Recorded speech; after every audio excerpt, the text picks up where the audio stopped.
that's where I have a hard time wrapping my head around this. Are U Sports players or Canadian players going to be delegated spots on XFL teams? That'd be cool. Yeah. But I see you shaking your head I like you just, don't think I that's just, going to happen. I yeah. don't think anybody thinks that's going to happen. And that's another thing that I'm trying to wrap my head around. And the final thing is, and maybe this is what the negotiations are about. I don't necessarily agree with them, but maybe it's what's needed in this time because the CFL can't pay players enough.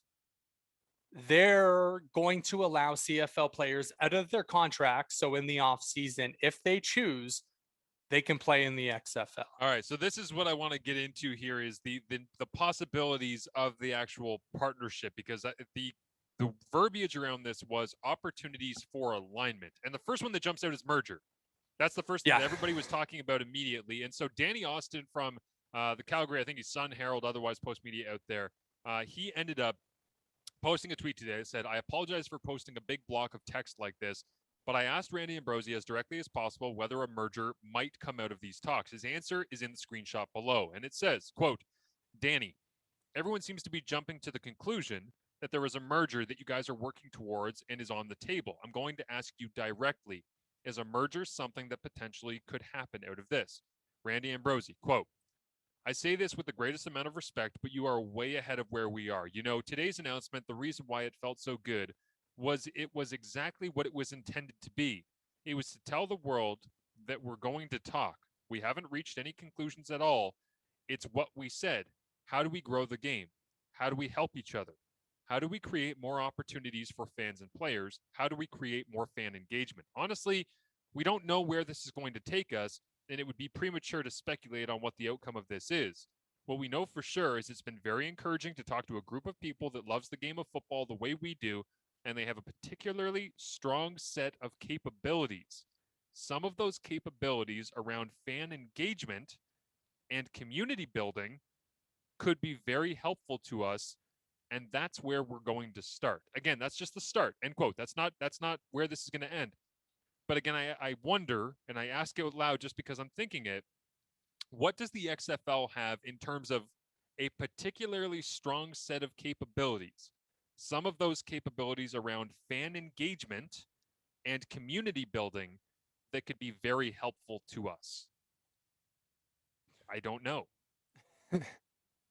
I mean, I would imagine that fan engagement, could that connect to television, like Kyle's saying? Could that be social media? I mean, I think the CFL does a pretty good job on social media personally. I think they have the right approach to social media for the type of league that they are, the size of league that they are, the place that they hold in the landscape of social media in terms of big sports leagues. They handle themselves with a little bit of tongue in cheek, which I always love about the CFL and their social side. Uh, the idea that engaging your fans, you can find more strength in the strategies of the XFL. You don't have to merge in order to find those strengths. You can just talk to their people about how do they accomplish this and find better ways to be able to do it. And the other one is community building.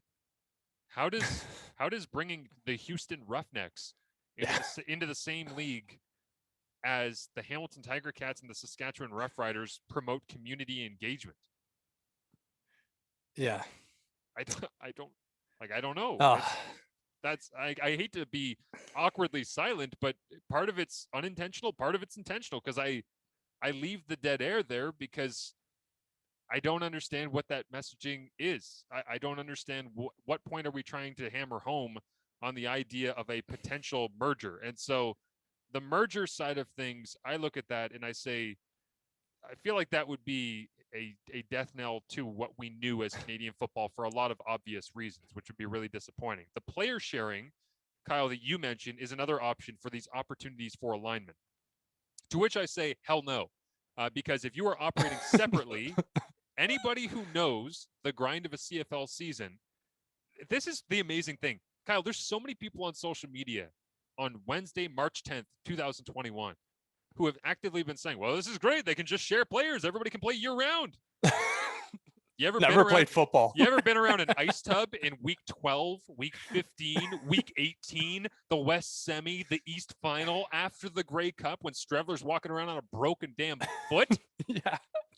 you think that those guys want to, you know what? Actually, for an extra paycheck, I'd like to tag on an extra 9 weeks to the start of my year on top of the 18 games I'm going to play, plus the playoffs, which would leave me with an off season of essentially December and January before February training camp kicks off in the XFL. Yeah, you know what? I want to play football for 10 months a year instead of having any time for my body to recoup. What have we heard so many times throughout this pandemic? Older players, Charleston Hughes included, who just went to Toronto, saying, man, I feel younger than ever. I feel better than I ever have before because my body is fresh because I've never had this time to get myself right. You think those guys want to get themselves in the spot where they can never get themselves right? Hell no, they don't want that. No, it's interesting because I think this was 2 years ago or 3 years ago at this point, 2 seasons ago, when Larry Dean was still a part of the Ticats. And it was middle of the week. It was a practice day. I had somebody with me that watches the CFL but doesn't live inside CFL circles, but came to practice, right? And Larry Dean wasn't practicing that day. And we walked back in under the bleachers in the tunnel, and Larry Dean walked by and he was limping. And this person was a Ticats fan, and they go, "Is Larry Dean playing this week?" I said, "Well, he practiced yesterday. I don't think he's on the injury report or anything like that. He's going to play. That's just week 11 in the CFL. These guys are always limping, but on game day, whether they're shot up with cortisones or taking painkillers, they're ready to go. Right or wrong as that is, they're ready to go and play. So I'm with you. For CFL players, why the hell would you go through the grind of 2 seasons? That's not a However thing. short the XFL season is. It's not a thing. Like when SJ Green signed down in the XFL, it was because it didn't look like there was going to be a CFL season. And he was like, yeah, sure. And he went and stood on the sideline and wore a t shirt. And they were like, this is cool. Veteran guy. He knows Tressman. He knows the system. Awesome. That wasn't him trying to squeeze an extra 10 games out of his body. Like people have Especially no at his age. people have no idea. If anybody is listening to this who has a friend or you know somebody who had a friend that played in the CFL, I want you to text them right now and say to them, just a simple text, okay? You can tell them that I sent them their way and just ask this question. Apropos of nothing, every year on Labor Day, how'd your body feel? Just ask them that. I would be stunned if anybody, kickers included, came back and said, yeah, I was 100%. It's not a thing. No. So the idea of everyone on social just saying, hey, let's go ahead, smash these things together. All right, boys, here we go. Let's share some players. That's not a thing. That's not going to be moving forward. That's not healthy for anybody. And in an age where, keep this in mind, the CFL just put an extra bye week in, right? We went from 18 games over 20 weeks to 18 games over 21 weeks. That extra bye week in the middle of the year was designed as an olive branch to the CFL Players Association. You really think the CFL Players Association is going to validate contracts moving forward where a player is going to be playing a football game essentially 30 out of every 40 weeks for 10 months of the year? That's not a thing, people. Like, give your head a shake if you think that's real. So that leads me, Kyle, into the next possibility for opportunities for alignment. We've talked merger, and we've talked about the idea of sharing players between the two leagues or maybe hosting international combines together, whatever this might become. Again, we sound like we're angry old men. We're not. We're just laughing at the possibilities and how ridiculous they seem. The next one up for you here is XFL versus CFL championship. I have already quickly dismissed this as being something I have no interest in because I don't want the Grey Cup to be the ultimate celebration of Canadian football. Just kidding. Let's go next week to the World Bowl, where you'll see the XFL's Houston Roughnecks taking on the Winnipeg Blue Bombers. I don't want to see that. I don't care for it. It means nothing to me. It would mean nothing to the players. I would fully expect players that if they were to win the Grey Cup, bragging rights means nothing to them. Maybe an extra game check does mean something to them. Yeah. But the quality of that championship game for those teams, if that was the setup where it's like we've got a CFL division and an XFL division, and at the end of the year, they fight their way through the playoffs after 18 games over 21 weeks, and they come together in the championship. If that's how this is supposed to play out from April until September, whatever, and you're playing a Labor Day championship game after the Grey Cup is played way earlier than it should be because snowy football is essential to my being. If you want to do that, watch how bad that football is going to become. That You're game, going to will be truly atrocious. It will not be like Fox is going to go, hey, we've been sold this property of the CFL and the XFL, two leagues and titans and powers, the champions of their individuals, and let's get them together and let's put them on the same field and see what happens. If they do that, that game, everybody will tune out by the end of the first quarter because it'll be a bunch of Canadian guys, if they're even allowed to be on the field, running around saying to themselves, what the hell are we doing out here? I'm still hungover from the Grey Cup because that's the thing that matters. Yeah.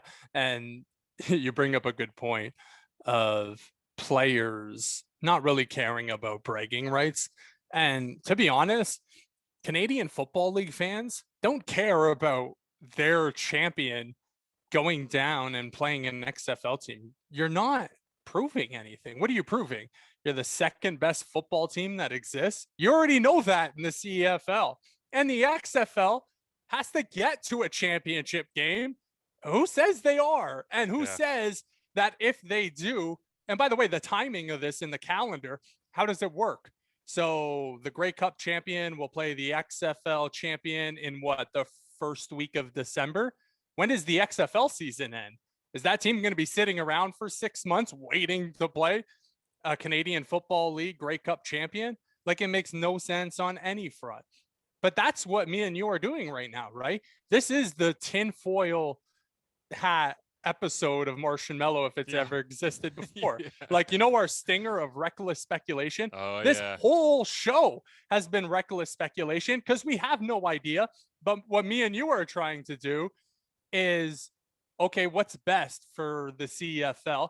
And we're drawing up conclusions that are never going to come true, but we're hoping it's better than the bad alternative, which is obviously merger, which I don't expect is going to happen. But if it happens, it's not a matter of if, it's a matter of when for the CFL, because you just lost all fabric of what makes this league unique. Don't tell Gary Lawless that.